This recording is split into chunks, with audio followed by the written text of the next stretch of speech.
Hello friends, welcome to my channel little Rangoli. तो friends, आज जो मैं एम्ब्रॉयडरी पैटर्न आप लोगों के लिए लेकर आई हूँ, उसमें मैं ये बहुत ही सुंदर सी दिखने वाली लीव एम्ब्रॉयडरी आपको बनाना बताने वाली हूँ। जिसको कि एम्ब्रॉयडरी करने के लिए मैंने ये लीव पैटर्न ड्रॉ कर लिया है और इस लीव में मैं जो स्टिच यूज करने वाली हूँ उसके अकॉर्डिंग मैंने इसको ड्रॉ भी कर लिया है। और यदि आप बिगनर हैं तो आप इस प्रकार से ज़रूर बनाएं, क्योंकि इस प्रकार से बनाने से जो स्टिच होती है उसमें जो ये डिस्टेंस होते हैं इसमें कोई आपको प्रॉब्लम नहीं आएगी। इसलिए आप इस तरीके से ड्रॉ करके तब स्टिच डालेंगे तो वो बिल्कुल परफेक्ट बनकर रेडी होगी। तो आप इस मेथड से एक बार बनाकर ज़रूर ट्राई करें, ये आपके लिए बहुत ही हेल्पफुल होगा। और इसमें मैं ये 2 कलर के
इसी प्रकार से सभी में करना है और मैं इसको कंप्लीट करती हूँ इस राउंड को भी।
फ्रेंड्स, ये लीफ पैटर्न बनकर रेडी हो गया है। देखिए बनने के बाद ये कितनी सुंदर दिख रही है।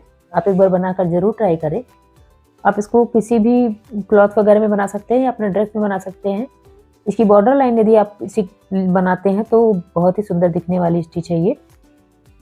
और वीडियो में कोई डाउट हो तो कमेंट करके पूछ सकते हैं। वीडियो पसंद आए तो लाइक करिएगा, चैनल पर नए हैं तो सब्सक्राइब करिएगा। मिलते हैं फ्रेंड्स नेक्स्ट वीडियो के साथ। Bye, take care.